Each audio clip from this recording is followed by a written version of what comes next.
Namaskar. Thank you very much for joining us for Chakshu, Dance from the Perspective of the Camera, that consists of two parts. Part one being the film screening, which you just saw over the last hour, and the second part being the panel discussion. We are hoping to carry the panel discussion on Facebook. And while that is being configured, I am taking a minute to make some announcements. And that is that this is a 3-day festival. Today was day one. It consists of every day the same pattern of two parts, one part being the film and the second part being the panel discussion. Each day we are not including the films as part of the Facebook transmission. I presume that's a good enough word to explain to those who understand better what we are trying to say. But from this point, which is the panel discussion, we go live on Facebook. So should you want to catch day 2 and day 3, please remember to register. I think we're going to be putting the registration link on the chat. And should you have any questions either for us or the panelists, who I will be inviting on shortly, please put them in the chat. Thank you very much. Ladies and gentlemen, before I call on the panelists, let me take a minute to say that this has actually been a very hard program to put together, not because of curatorial challenges, not even really because of the lockdown situation, but because of the dark and difficult times of COVID. Yet we have pushed on because we know no other way of living. And in that, we have tried to hold hands and give each other strength and courage. We have tried to light our individual candles from the candle of creativity. And we hope to draw upon what I call the sunflower syndrome. Even as we talk about it, and before I introduce the sunflower syndrome idea to you, I carry with us in our hearts, not just me, but all of us on the Chakshu team, our friends who did not make it through the pandemic, and those who are struggling even as we speak. We do hope that the times in the future will be better, and that the calls that will come in the future will not carry the messages that they have been carrying this far. The sunflower syndrome. You know, the sunflower looks towards the sun and draws energy. But on days of cloudy skies, you know, the sunflower doesn't close. It just turns towards the other one and draws energy from them. This is what we are trying to do. We are all just one moment away from an anxiety attack. And yet we stay together, yet we hope for the best, and yet we look at the arts to heal. It is in this spirit that I invite now our panelists to join us. Well, you saw you had 4 different groups that are being presented. The first film that you saw was Aksharakaram, and we have Jaya Jetli, Justin McCarthy, and Kalpana Subramaniam to talk about that film. I welcome Jayaji, Justin, and Kalpana to join us for this section. Thank you so much. We also had a set of 4 films by Nikita Maheshwari: Home, Article 19, Lines, Eve Teasing, and her company is evocatively titled Sita or Geeta Films, Sita and Geeta Films. Those of you who are die-hard movie watchers of the 70s and 80s, this will certainly speak to you. Welcome, Nikita. Good to have you. And are we missing Kalpana, or is she just not showing up on my screen right now? I would like to... I'm not able to turn on my video.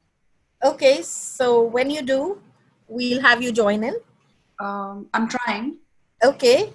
But you need to allow it as a host. Oh, I see. Malika, could you take charge of that, please? Kalpana Subramaniam. Yeah.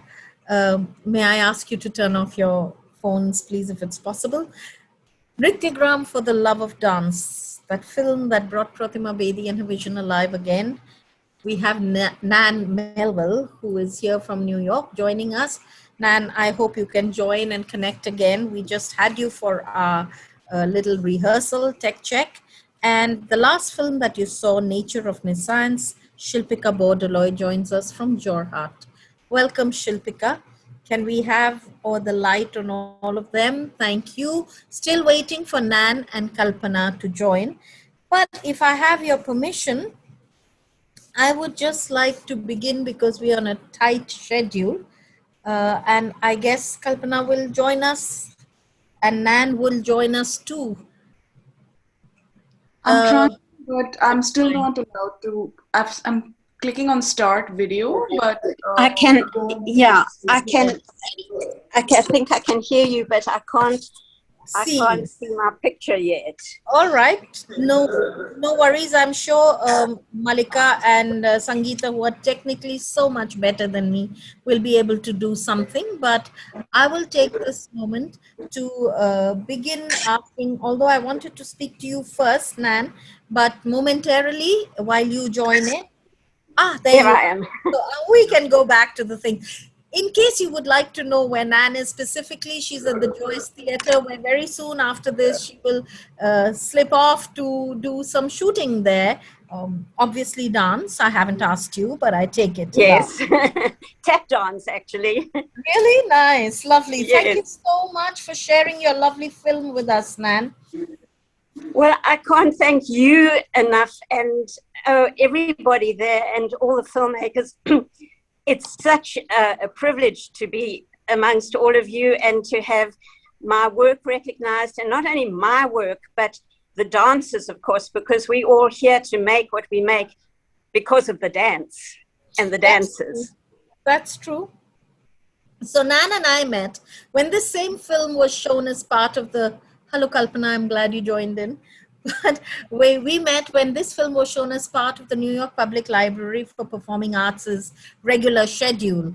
And the panel then included me, probably by accident, but it resulted in a good friendship developing. So since Nan has to slip off, I hope I have your permission to ask a few questions to Nan. Those of you who have joined us as attendees may please put your questions in the chat box. And of course, before I let Nan off, I'm going to ask all the panelists in case they have any questions to ask. So Nan, my first question is actually very, very colloquial. What's your story? And your tragic. How much time have we got? As a filmmaker, how did you come to dance film, and that too an Indian dance film? I'm sure this could be a very interesting answer by itself. Yes, well, I started off, and I'm going to make this quick because I know you've got time restraints. I started off as a still photographer, and I knew from very early when I went to see a movie when I was only very young, 6 or so, of Giselle in the theatre. And I've never forgotten that walk across the stage that Albrecht does with his lilies to Giselle's grave. And it seems to me that when I see dance, I need to share it. And as I say, I started off in still pictures. I worked at a theatre in South Africa for PACT. And of course, you become deeply connected with the dance. And I think that all of us probably feel that very special connection with the movement and with the being of the dancers. So after taking still pictures for some time, I also produced a book on one of the lead dancers in PACT. I was regularly supplied dance magazines and so on with photographs. And of course, the development from that was to want to do video, to get the real movement, the intensity. So I came to New York because in South Africa at that time where I was, there wasn't the opportunity so much to do the sort of filming. nor did I have any equipment. I really, it was a wing and a prayer that I got to New York with virtually nothing, and then started working for the New York Times, for various companies, very famous people, wonderful companies and dancers all over the world. My love for travel took me to England, of course, and very fortunate in New York to have visiting companies from all over the world. And of course, Nithyagram was one of those companies.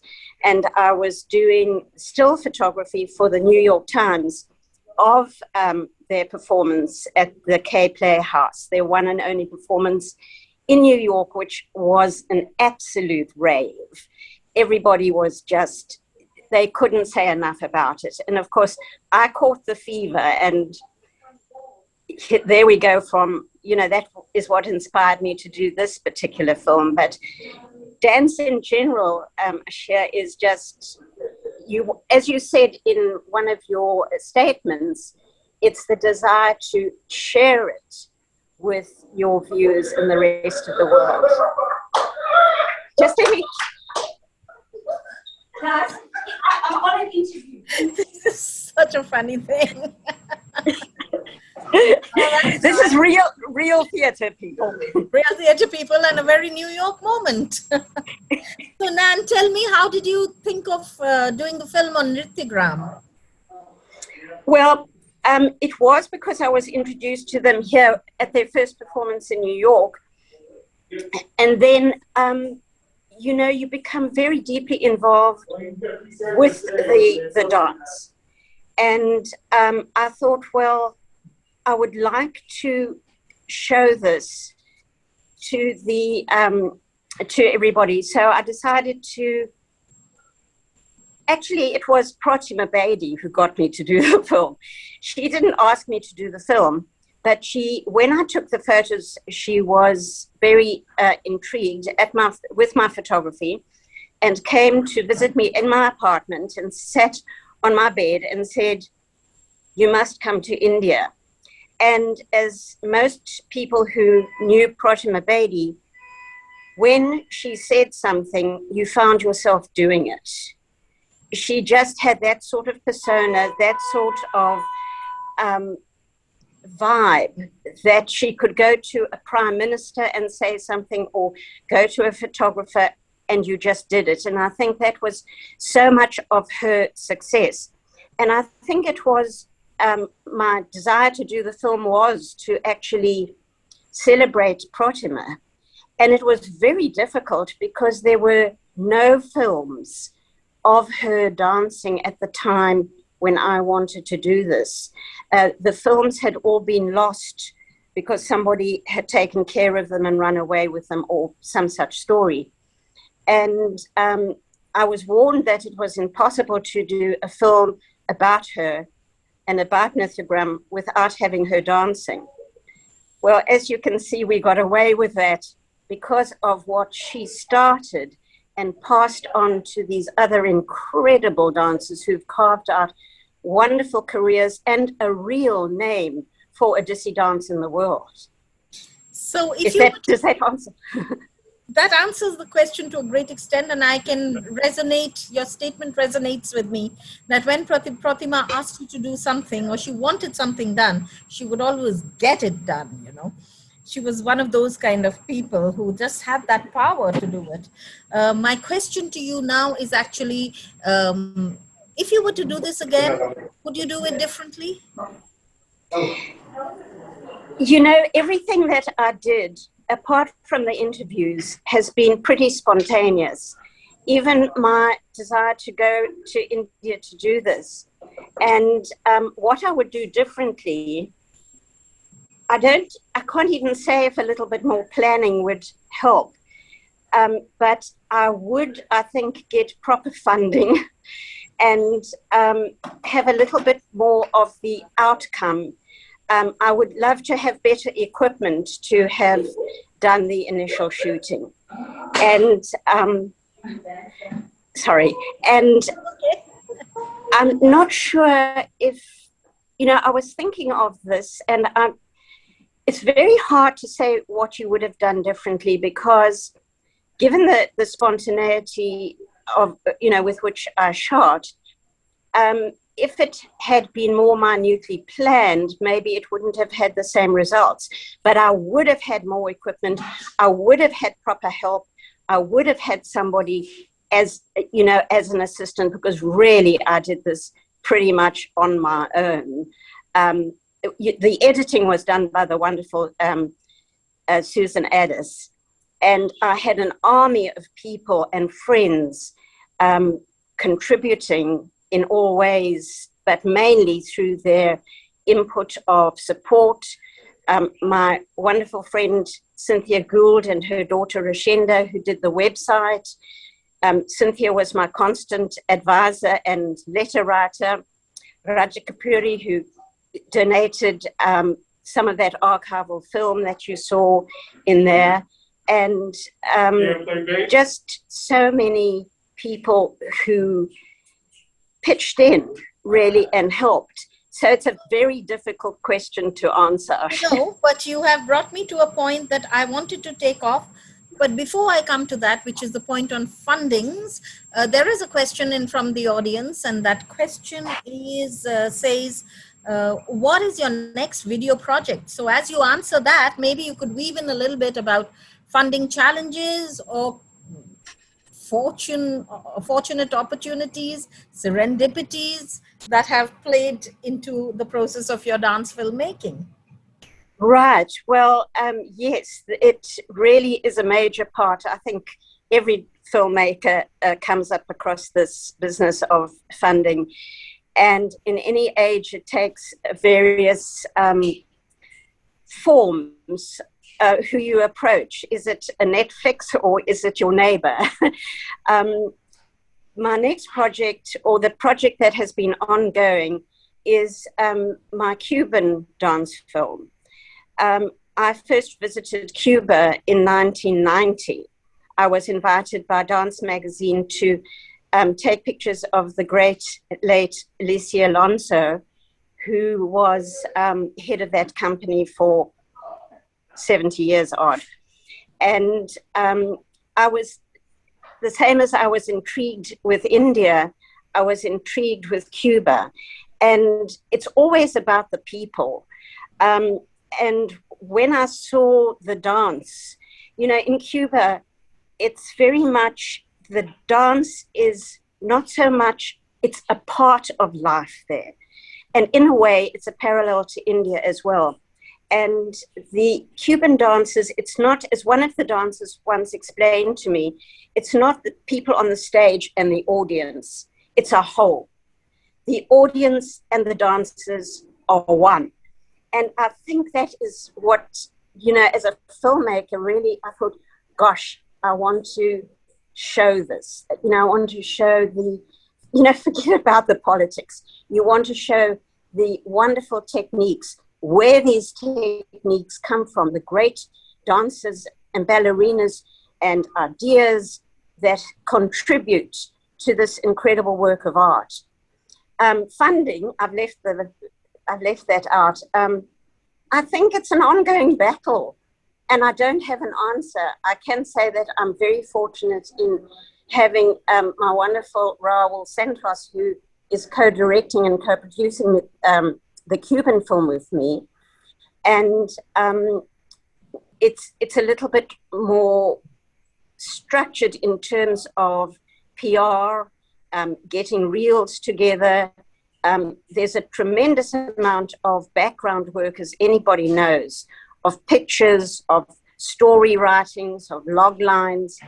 And when you've got a team to do that, it makes funding easier, I suppose. But the bottom line is, Ashia, it's a battle either way. I can imagine, just as our efforts are works in progress here, I'm sure it's the same there too. Arts never seems to get any kind of committed generosity. I'll let you go after I have asked the panelists in case they want to ask you any questions, maybe Sangeeta or Jayaji, Nikita. I also draw your attention to the fact that there are very nice things being said about your film in the chat, which I'm privileged to see. I don't know whether you can see it from there. Not Yes. at the moment. And the final thing I want to tell you is I hope that when the Cuban film is ready, you will consider including it in a future Chakshu. Yes, Sangeeta? I would love to do that. Yes, we would love to have it. And I would love to hear from any of the other panelists. If anybody has any funding and promoting ideas, it's a big collaboration and we're in this together. So I'm very eager to hear other people's points of view. So Nan, I must confess to you that I actually asked this question hoping that you were living in the Big Apple. You were the lady with the ideas and everybody would be able to find their ways into funding relief. Because in India, I'm afraid many dance films are virtually made on the camera, literally. And of course, this COVID period hasn't helped. Not all, as you could have made out from the thing, but sometimes you will see pretty effective films being made on the camera because of the funding crunch here.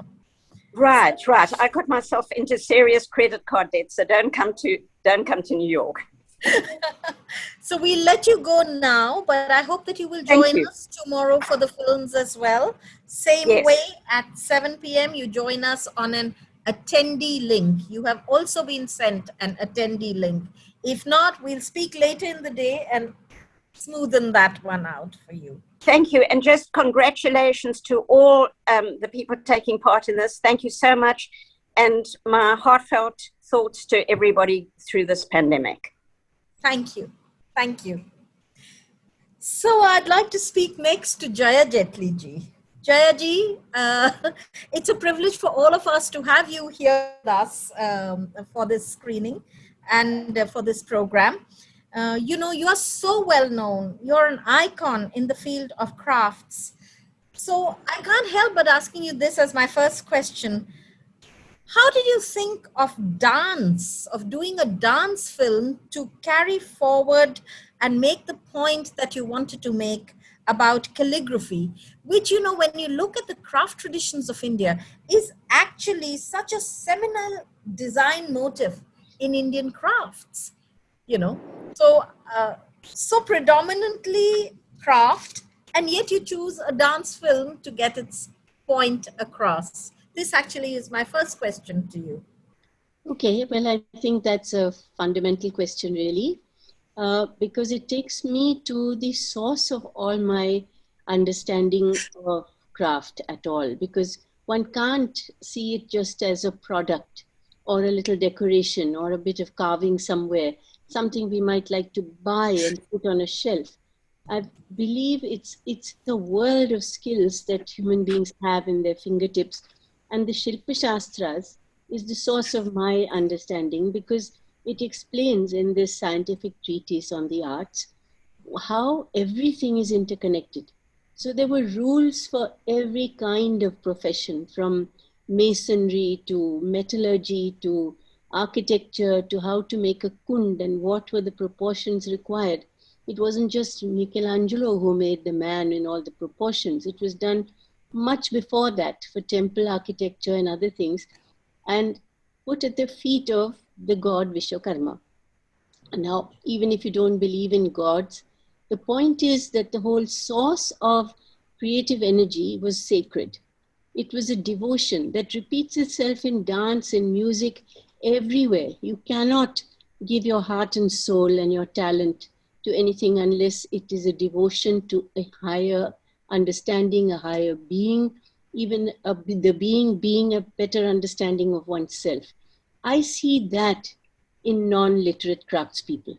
The way they will not be disturbed if they're concentrating on their work. It's almost meditative. And yet, I kept finding through all these years, and the social activist in me would never be suppressed, I would be upset when they said that they felt untalented and unpad, uneducated. Why? Because they didn't know the computer and English as people do today. It really upset me, and I wanted to get them back to understanding Indian regional languages.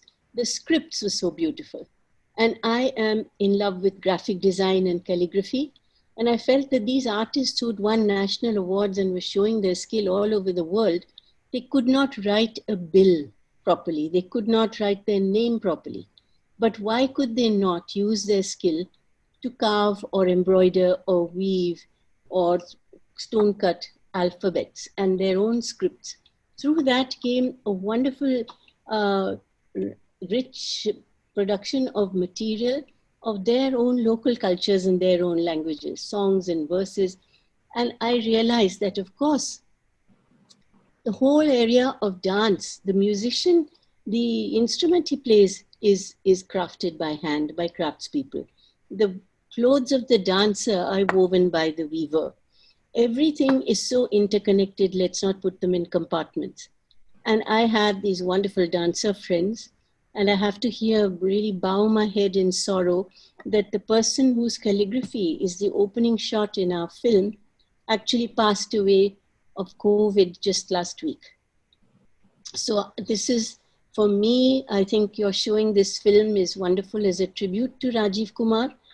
He was invaluable to the process. I called him, I called Justin, I called Navtej, and I just said, look, the word is very important. The word is a language. Dance, mudras are a language. Abhinaya is a language. Everything is about the word, communication, sound, and everything should connect with the body because it's the tip of the fingers, as you saw in some of the dance movements. The word kind of falls off a finger. Craftsmanship comes out of the edge of the fingers. So this whole world was interconnected, like the Shilpa Shastras said. So I just presented this idea to them. Yoga was another thing. You saw how the calligraphy repeated or replicated the body movement, or the body movement replicated the word.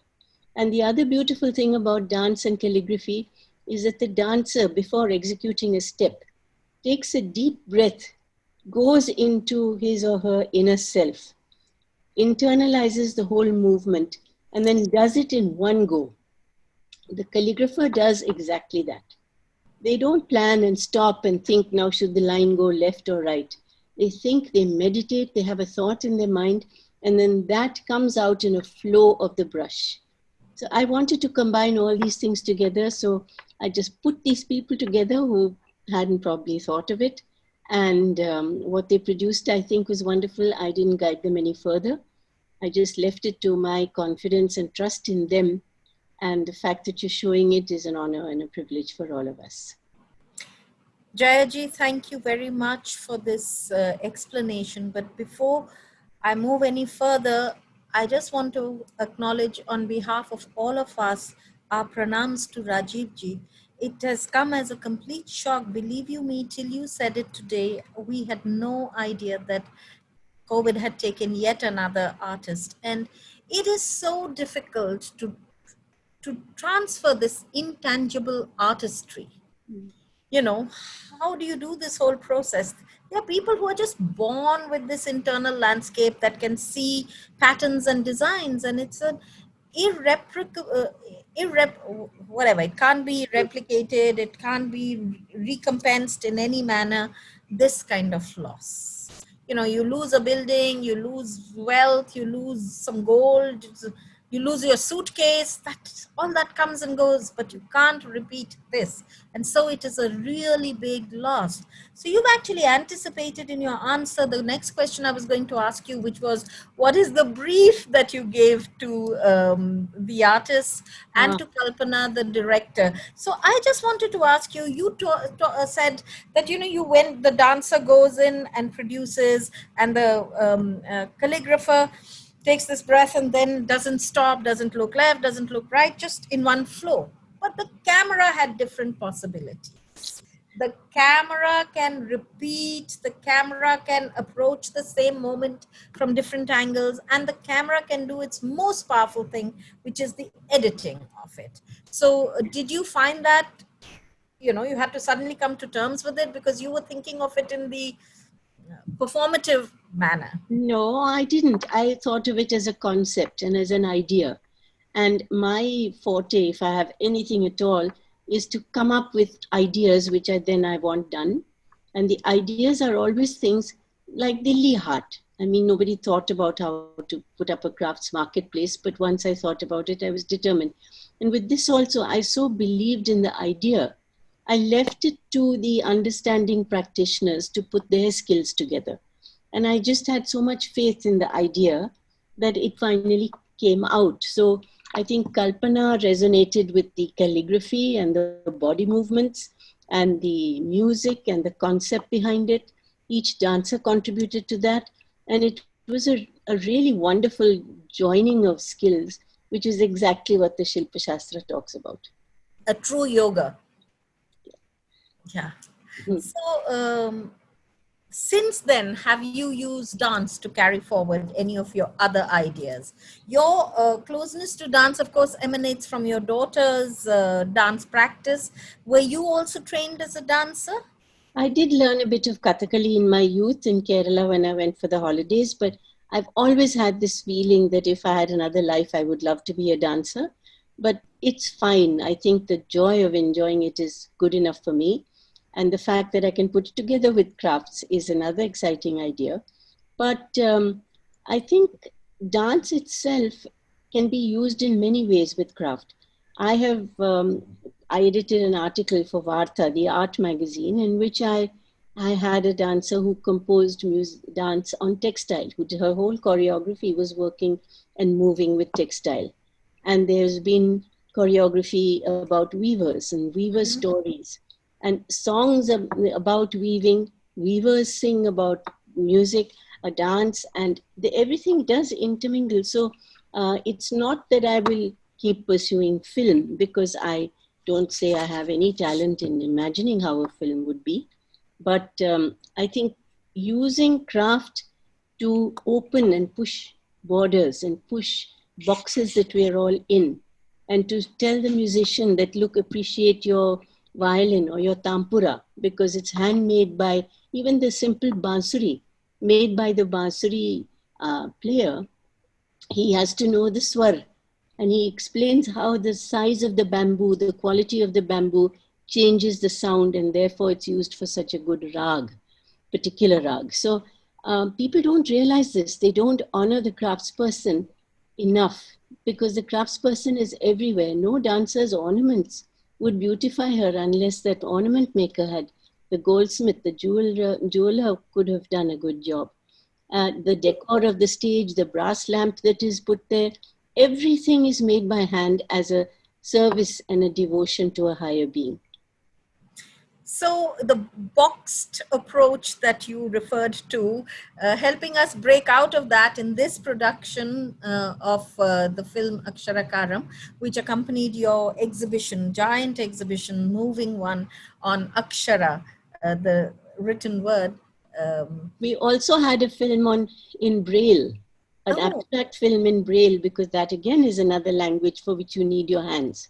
Yes, but I now wonder who I should speak to first to carry forward this argument. Should it be Kalpana or Justin? Justin, I think, because Kalpana will then wrap it up to say how she saw it all. Okay, I'll go with Justin at your recommendation. Hello, Justin. Kalpana, do you mind? It's okay. Ah, perfect. Okay. Cool. So you were given this wonderful brief by Jayaji, and she wanted to link the Shastras. And I noticed that not only did you take excerpts from well-known poems and Sanskrit poems and plays, but you also brought it to modern times, English scholarship, philosophy, and all that. So I want to ask you, how did you frame the issue? Okay, first I have to quickly say that it was a wonderful commission. Jaya commissioned it, and then she just allowed us to do whatever we wanted to do. And I just wanted to name the people involved, because the credits didn't come in the film. So there's Kalpana Subramanian, who is the director. There's myself along with Naptej Johar, a longtime colleague. And then we had 5 of our dancers who worked with both of us for a long time. Alokesh Bhardwaj, Pragya Tiwari, Abhinaya Penneswaran, and Bharati Penneswaran. Sorry, 4. There were 4 of them. And musicians, Sudha Raghuraman and G. Raghuraman and M.V. Chandrasekhar. So all those people were very much an integral part of it. And then now I'll get back to your question. Sudha's tuned in. Sudha's tuned in. Sorry? Sudha Raghuraman is with us in this program. Yes. So, and also, so the form, I mean, I've always been fascinated by the word and the power of the word. And in traditions all over the world, sometimes the word is considered to have a sort of primal power. It does in Hebrew, it does in Sanskrit. And also, there are many philosophers, ancient and contemporary, who feel that language is how we actually construct our own reality. It's how we understand reality. And all of these things I've always found very fascinating. So I was thrilled to have the opportunity to talk about language in the form of script along with dance. And so what we did was Rajiv Kumar, poor man, came to the studio, and Natej and I met him. And then I can't remember if Kalpana was with us then or not, but I think, I'm not sure. But Kalpana either came in right then or right afterwards. And then we all just sort of, it was a committee sort of deciding the sort of things we wanted to do. And then we went off for a few weeks and did our own thing, and then came together again and shot. And then I think half of the creative process was actually in the editing. That's when I really began to appreciate Kalpana's talent and vision and all this, when we actually sat and edited it. So, and I didn't realize what a wonderful eye she had for the camera work and all until, of course, I started seeing all the rushes. So, and the quotes, okay, I think the quote from Roland Barthes, which you saw, was Kalpana's idea, because both of us love him as a philosopher. And the quotes from Bhartrihari and Kalidas, I think, were my ideas, because they're just quotes that I've been familiar with for a long time. And then I thought of dance bowls, because those are also, they can be embodied as script and they can be embodied in dance, and you can hear them also and imagine the letters. And we also used, I don't know if you heard the various combinations of the consonants and the vowels in the soundtrack. That's actually from Parnini's grammar. He had this something called the Shiva Suttarani, where there's all the letters of the alphabet are in a code. And when you recite them really quickly, they're supposed to resemble the sound of a mridangam. So we use that a, I, unri, lik, a, I, o, ouch, hayavarat, that thing was actually from Parnini's, the traditional way to study grammar according to Parnini. So these were some of the ideas that we brought together. So, Justin, I have a question here which you may well have answered, but I think because Kirtana Ravi has taken the trouble of typing it out, I do want to read it lest we have missed something. It's for Jayaji and the team, whoever wants to do it. She wants to know, what was the inspiration for the dance movement? Was it the word or the meaning, the music or the movement? And I think you have sort of explained it, but if there's anything definitive you would like to say, maybe you are the best person to answer it. Because of course it was all. Even the quote from Kalidasa talked about Shiva and Parvati as being representations of the word and the meaning, and when they unite, then the two are inseparable. And the music, of course, because as Jaya pointed out, swaras, those are also aksharas, the musical swaras that we talk about, and then the bowls are also aksharas. So that, of course, plays a role. And then we played a lot upon Bharatanatyam's tropes of writing letters. Mm-hmm. Normally we see a heroine in love who is writing a letter to her lover. So, but we just use that in different ways to connect with script and word and memory. I think memory, especially if you saw in Navtej's dancing, I would say, if I can speak for him, that memory was maybe at the soul of his whole dance tradition in that film. So memory and our identification with words and how they help us to, again, as I said earlier, construct reality. And so the embodied memory, the memory that is in our body also, is what we were showing a lot with many of the movements. So the movements were maybe the last thing to come into being in this film, I would say. Yeah. The rest of it gelled for a long time, gestated for a long time in your mind before the movements came about. Yes, yes. Just as Jaya was saying about You just think and you think and you think, and then you take a deep breath. So a few weeks of thinking, and then the breath is taken, and then the movements start coming out. But you know what is remarkable about this film is not just the dance movement. It is the dancing that the camera did along with it. And here, Kalpana, I have to bring you and really give you a standing ovation.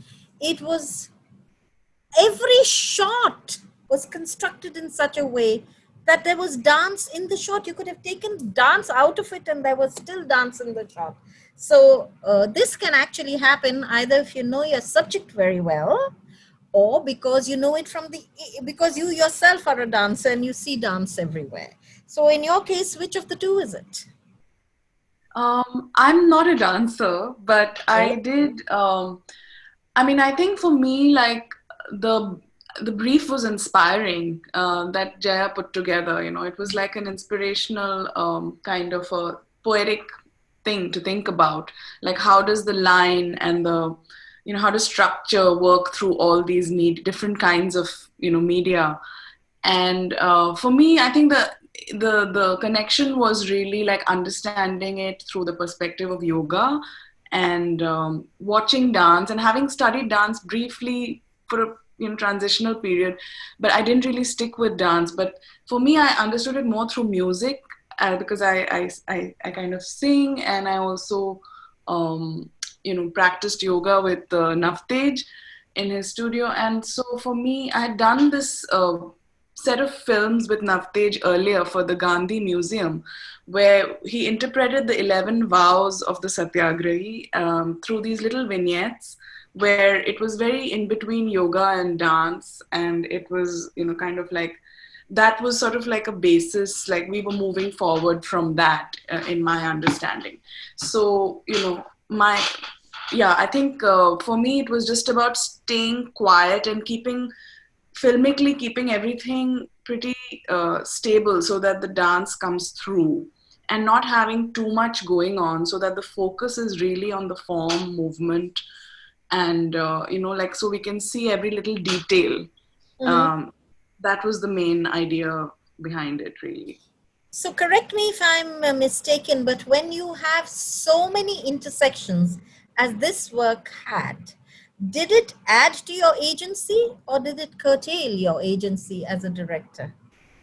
I think it always adds to the agency because, you know, I mean, I generally work like in an interdisciplinary kind of context. So, you know, it's kind of nice to be able to work with different, you know, perspectives and bring them together. So it only increased my agency. I think as a filmmaker, I just had to learn to sort of, or I had to work with being able to step back so the other things come through, you know. So there wasn't it was trying to let the dance and the calligraphy come through and the connection between them. So really, like as Justin said, the main thing that I decided that my main intervention is really going to be at the editing stage, trying to pull it together. So I think of, you know, if you were to use the idea of script and everything, like each of these elements could be like syllables, you know. And for me, it was like building the phrase and bringing it together in some sort of poetic order. So that's how I see my role in it. But it's really more of bringing things together at the end and trying to make sense of them, rather than, you know, making sure that the filmmaking doesn't overtake the process. Yeah. So I actually have a question for both of you, Justin and Kalpana, but I'm thinking that in the interest of the way the thing is maturing and moving along, let me come back to you with that last question a little later. And then we have a question that has come up in the question and answer box from Ashish. And I think I will probably link it to that in the end. And let me move now to Nikita, only because I'm trying to be, you know, a little organized in my thought and not forgetting about one of the participants and getting distracted. So Nikita, can we have a little chat with you? I have had many chats with Nikita, so it's always a pleasure to sort of probe her a little deeply again. Tight format, madam. Minimalistic movement, short time. You put yourself into a bind first and then you make a powerful political statement, because all your films, if there's one thing that unites them, is that they are all political. They have politics supporting them. So I want to ask you, do you find this aesthetic ideal to hit the solar plexus, or is it a financial crunch that you say, all right, let's do with the minimalistic things, that's better, and somehow get it right on the editing table? It's a mix of all the things you said. No joke, really? Like in terms of the construct, yeah, whenever these short films were made, and trust me, they were made for less than what, €1,000 each, 10,000 rupees each. So in that kind of a construct also, but the concept was very clear that it had to be two women, Sita and Geeta. Sita or Geeta, it had to be Can under I 2 ask minutes. you who is Sita and who is Geeta? Can you? I know one of them is you, but which one are you? Have you worked that? I don't think so. We named it like that in the sense that one of us is a Sita and the other one is a Geeta, but it was always like a narrative told from a perspective of two urban women. And it was also very clear for me that it had to be put in a public space. Like these films had to be shot in a public space under all the constraint it has, because they were, of course, we never had any kind of permits to do it, and also it had that urgency to talk about a socio-political issue from an urban Indian woman perspective. So that was a very clear construct that we started. And I keep saying we because all the people, like every time the other artists joining me always contributed so much to it. So it was Sunaina Jain for 2 films, and there was Pragati, and there was Sanchita. So, all of them have been equally a part of it. What has been the training for all the dancers? Different, I would say. I mean, yes, most of them come from an classical background, Indian classical background, and then they are, I think, practitioners now of also contemporary dance. So it's also been like that. Yeah. So, but of course, in terms of the language or the kind of movement language that we had, it was also the subtlety that we wanted to keep with. So the minimalism was also there, because I think the topics were so layered. Like if you think in lines, the research went into me thinking about the lines, the lines of fertilizer of the Green Revolution turning into the lines of cocaine for this generation who's dying from the abuse. So in that sense, the narratives were so layered that the movement had to take a simple stance. The movement had to be curtailed. Otherwise, I think it would have been too overwhelming to watch. So that was also one of the reasons for the minimalism. So the camera can be sort of a deep instrument and deeply personal instrument as well. It can say very powerfully something that is universal, like the films have said. And yet it can be a deeply personal, it can allow you to go in through the eyes or wherever you want. So have you explored that aspect of the camera? I felt I saw a little bit of that in Eve Teasing because of the eyes and all that, but have you used the camera, which I feel is very effective for the Abhinay part of dance? I would say, like you mentioned, for Eve Teasing, and I would also say for say Lines or even Home Suspended, they all, like it, the choreography was also set for the camera. So we knew that we wanted to zoom into a certain amount of places because just the eyes going down would say it, rather than you emoting it through any other way. So it was very like the camera in, I won't even say camera enhanced Abhinaya. The camera had its own contribution towards Abhinaya of it. And Yeah, I think I forgot the chain where we started this conversation. No, that's okay. That's perfectly fine. Yeah. Just want to ask you something. Did you have a formal training in filmmaking, or have you been learning on the job, or because you dance, so you know you have the insight into it, and you know where to place the camera to get the best effect? You know the technologies that you use for the best effect. For some of it, I would say I also knew, and the photographer, the cinematographer always changed for all the films, also because of the lack of the budget. So, and they were really friends, chipping in. Like it's really a coming together of people. So it was also influenced by them many a times. But because we just had a 1 day shoot in a public space where we would be thrown out any time. So we had to know our shots, we had to know our mood board and storyboard before we entered.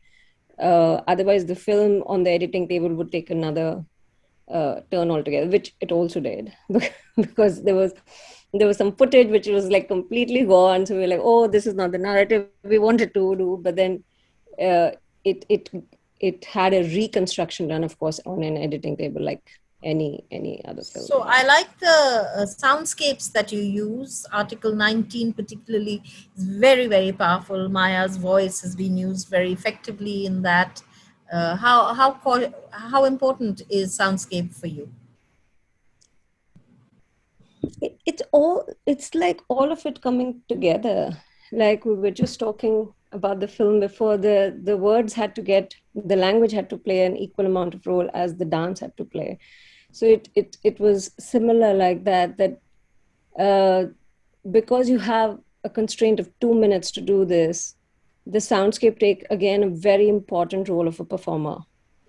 And Maya Krishna Rao's voice over, like it was a part of an interview someplace, is it just nailed it. It was the bed which was required at that, for that moment, for that film. So the voiceover for even Eve teasing with all the chedkhani and all of that happening became an important tool, I would say. And this was also Right. something which were considered beforehand. So we knew how the movement could develop from there. Well, thank you very much. I'll come back to you for the last one question. Shilpika, may I now ask you a few questions? And the very first question, while I try and find you on my screen here, I will start speaking because I'm sure you can hear in any case, which is that, you come from a very varied dance training trajectory. There's been Manipuri dance, there is Bharatnatyam. I noticed you in your Satriya poses as well. There's martial arts training, there's theater, and now dance films. So, how did everything lead to dance films? I do know that some of your work, your performative work, includes dance, and what I'm thinking of is Majuli, which truly is a stunning, stunning performance-based piece. But I wanted to know from you, how do you come to dance films? How did you come to dance films? My next question would be, so how much of the dance film is going to stay with you, or are you being drawn too many directions because of your amazing skills at all these arts? Ashia, I'm so sorry, but I have to put my video off. It's showing Okay. that my internet is unstable. Okay. So, so I'm That's just going okay. to. We'll hear your voice. Okay, thank you. Just let me know if it gets stuck. Okay, Okay. so Will do. yeah, yeah. So a couple of years back, you mentioned Majuli. I had Yes. started the research for Majuli, which is basically an island on the Brahmaputra in Assam. Now, the development of that particular piece, it had a beginning for me from memory. And it had started in a studio in New Delhi. And the middle of that particular development was a long phase where I was based on the island. And the finale was, of course, coming back to the studio. Now, this particular piece, as you know, it's a solo piece. And my collaborators, they came in at various stages on location to develop the work. But initially, I was going alone to location after many years. And I knew that my choreography process demanded improvisations on location and the outdoors. So I invited a filming collaborator so that I could look at the videos later if needed. And I think that kind of marked the beginning for filming. I didn't really have an ambition to make a dance film. It was just the choreographic process of creating that particular theatrical work and being open. It kind of gave me this medium. And then I thought I do want to explore this medium further, and this film got made. Right. Now, in both Marjali and in this film, what struck me was how powerful the local is.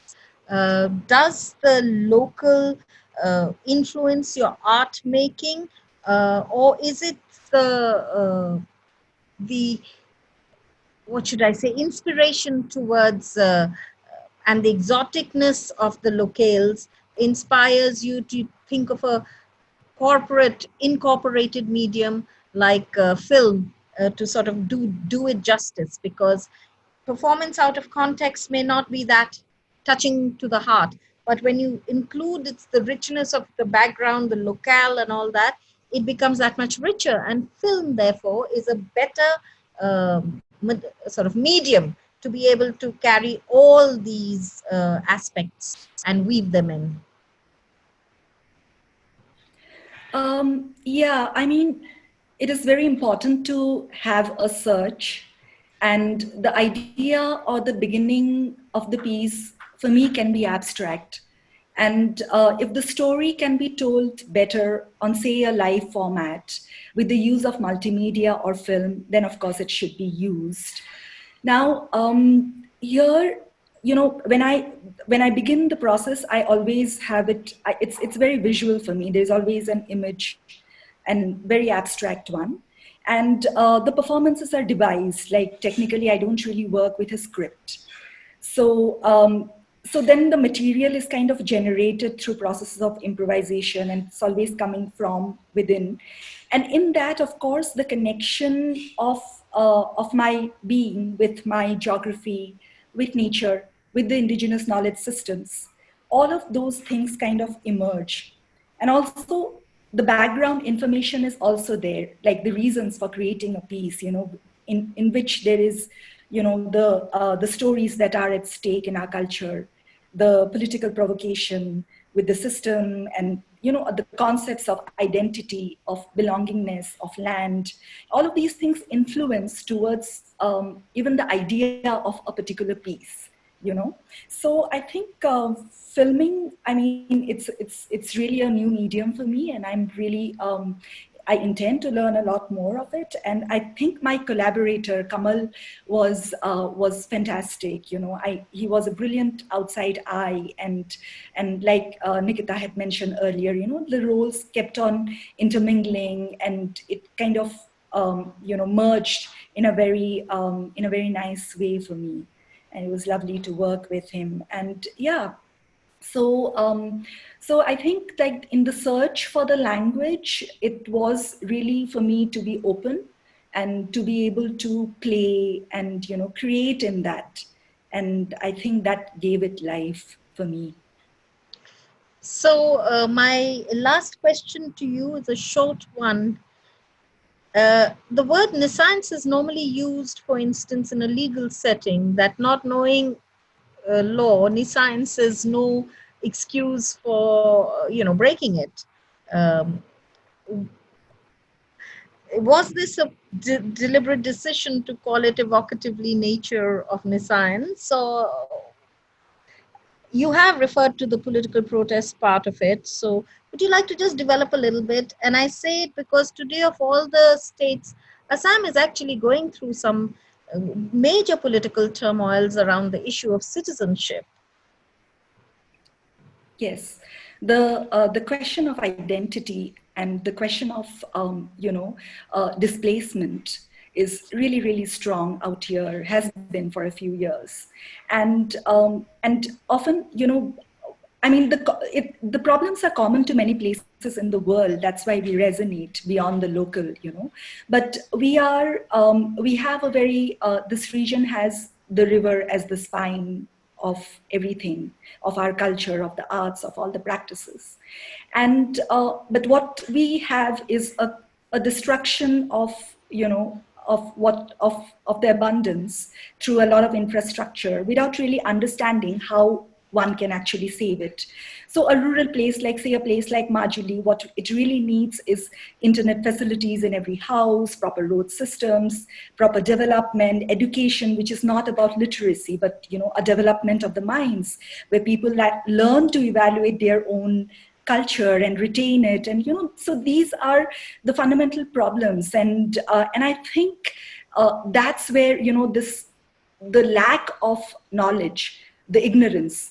And that's where I think I thought of nescience, something originating out of ignorance.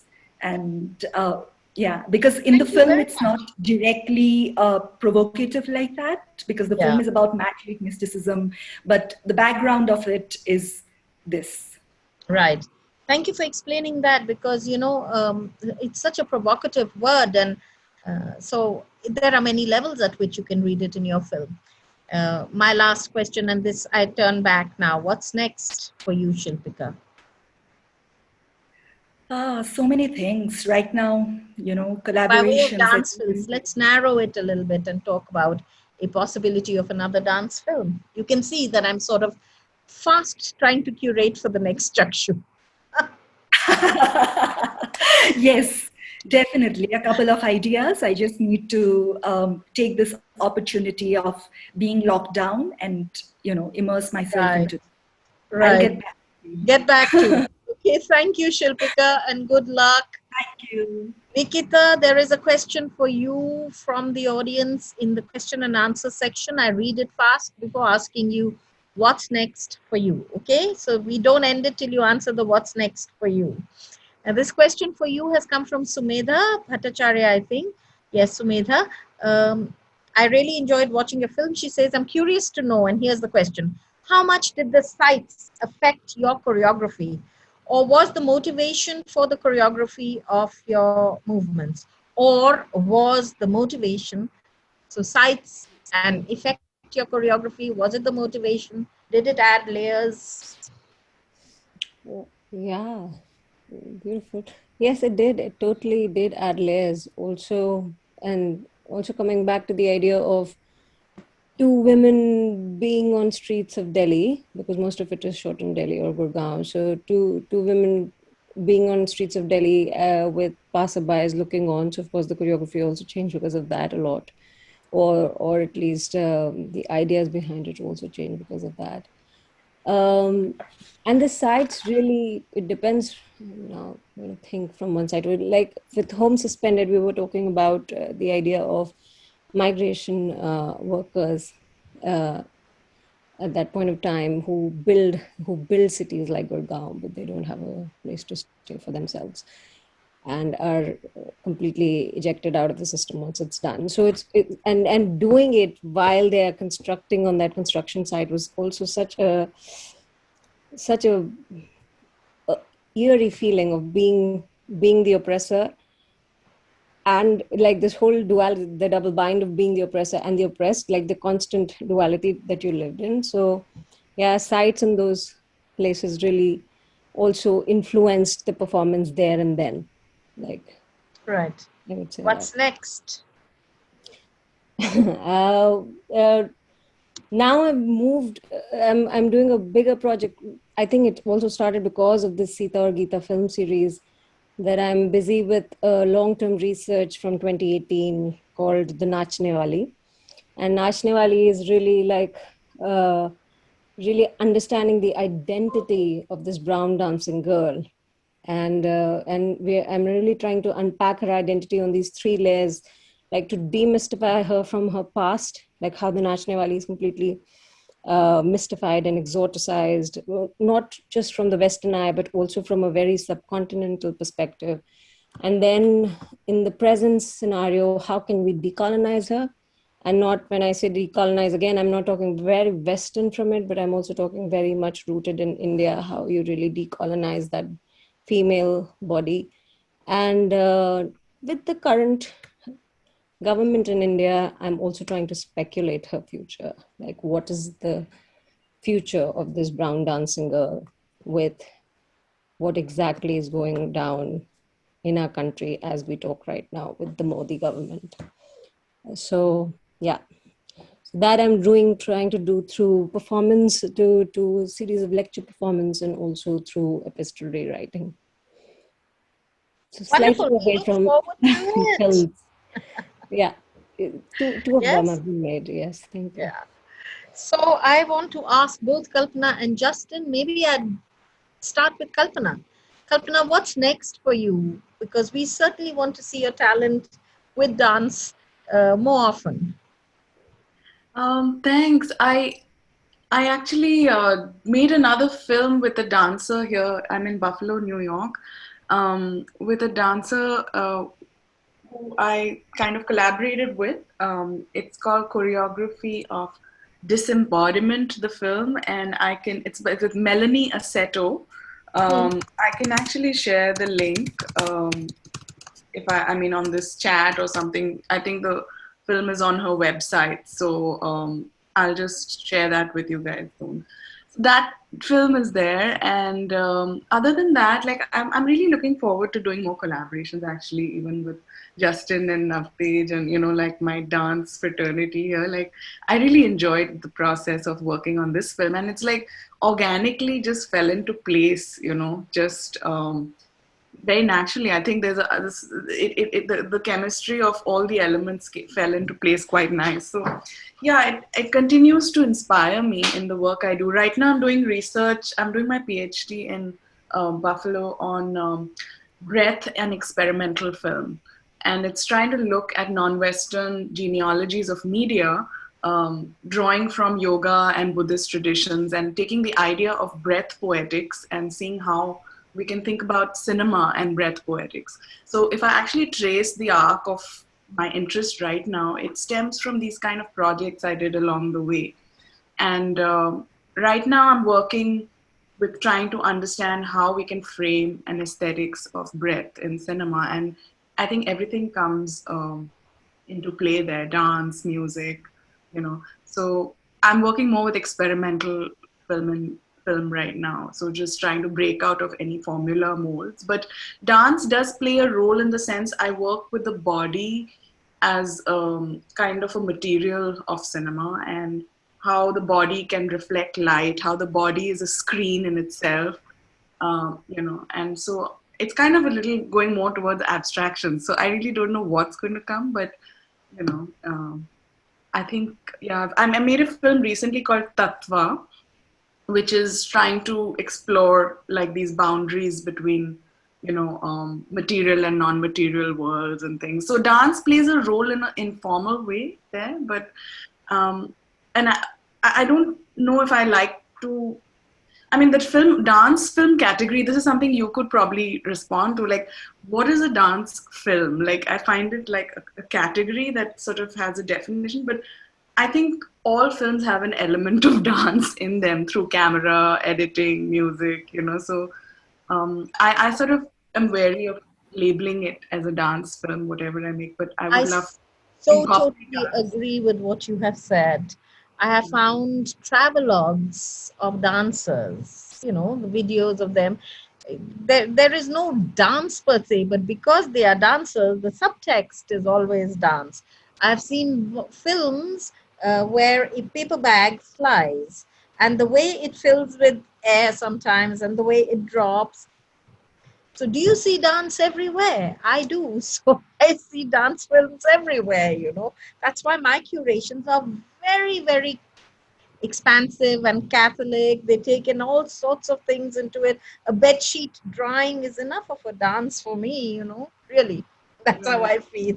So I look forward to catching some of these other films, Tattva and the film that you made with the dancer, local dancer there in Buffalo. We definitely do let us have the link to it. Justin, we'll close with you. Answer this question, please, for me. I know you have such a rich past of making dance films, various types and lengths, and on different aspects of dance. But what is next with you? What should we look forward to? Well, I'm feeling very sort of nostalgic at the moment because all of these wonderful people used to be in Delhi. Shilpika, Nikita, Kalpana, and another film director, Sandhya Kumar, whom I work with quite a lot. But all of you have fled our dreadful city. And so there's no opportunity at the moment to be working with you. And Kalpana, you said it's called Melody of Disembodiment. Is that the name of the film? It's called Choreography of Disembodiment. I'll just put it in the chat. Okay. And a few years ago, actually, Jaya asked me to do another piece, which is a choreography on saris, which I did with my dancer colleague Stella Subaya in London. She came here and we did it. And had either Kalpana or Sandhya been around, it would have been wonderful to have turned it into a film. So I'm really missing all of you. And as far as what I'm doing next with films, again, I don't have a film director whom I would be dying to work with at the moment in Delhi. So I'm waiting for someone to come back to Delhi. That's all. Justin, Sorry. Zoom dance. Sorry?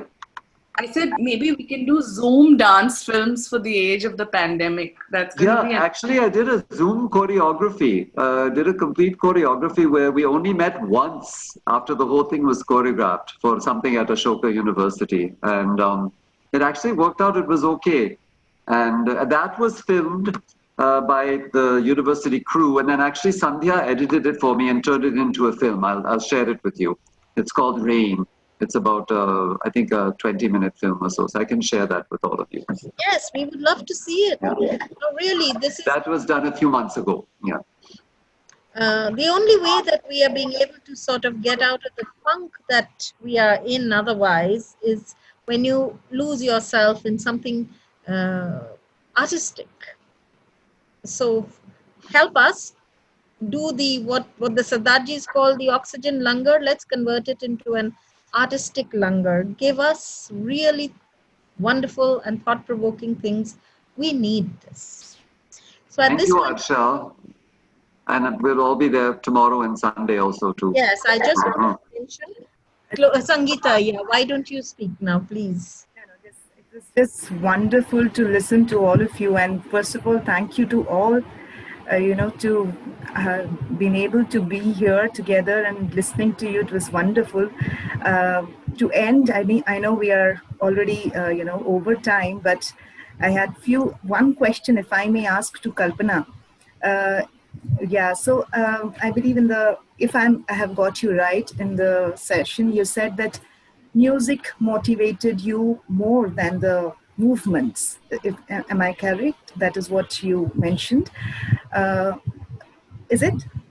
If I may ask you, how does the camera, the movement of the camera and the music, how this relationship, finds an alignment, to where you also said that you wanted to step back as another eye. So is it being passive over the camera and motivated through the music? So just curious about the camera aspect of it. Right. I think it's about the musicality and of the dance and the musicality of film. Like thinking of music not just as an element to incorporate, but as a quality that runs through dance and cinema, both, So the musicality and the danceability of the camera, like thinking about how those art forms actually exist already in camera work. Because the camera is also like, the decision to be static or the decision to flow with, or in some of the films I noticed like how the camera was almost like with the body all the time, and the choice to, be close, afar, like these are all decisions even dancers take, You know, how close do I want to be to the audience? How far do I want to be?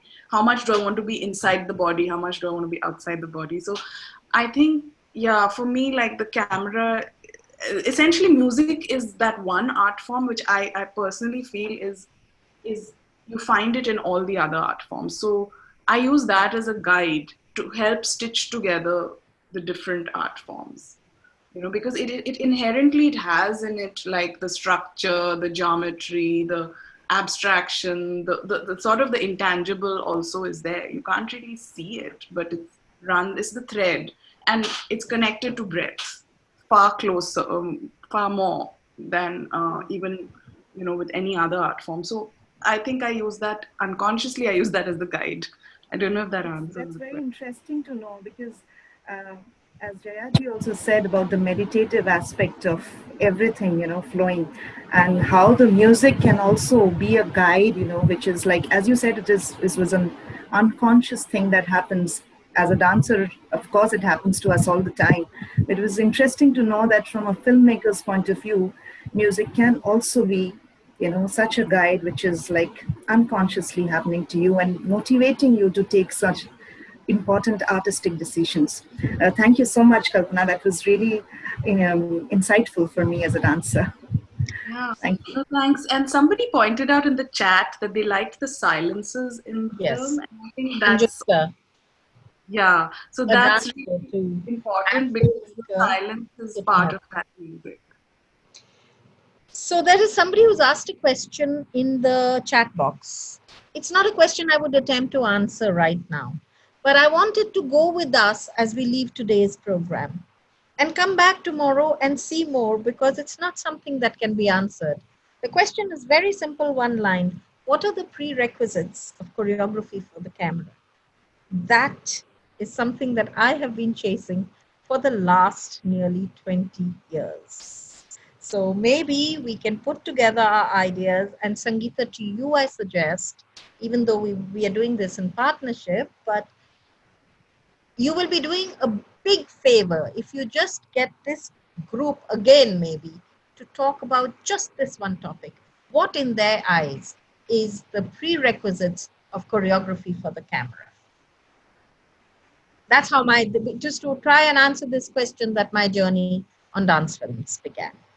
Okay, so thank you very much. Tomorrow we meet again at 7 o'clock, where once again from 7 to 8 we're going to have the dance films, and then at 8 we get back into the Zoom room for the conversations. A brand new panel tomorrow, a brand new set of curations tomorrow. We do hope that you will be able to join us, all of you, all my panelists for today. Please do join tomorrow as well. And thank you so much for sharing so generously your work and your ideas. Thank you. Thank you so much. Thanks to our audience, lovely audience who have Thank you. been there. Uh, so I just Good night. Good night. Thank you. Thank you, I everyone. Thanks. Nice to see everybody. Thank you so much. That was lovely. Thank you.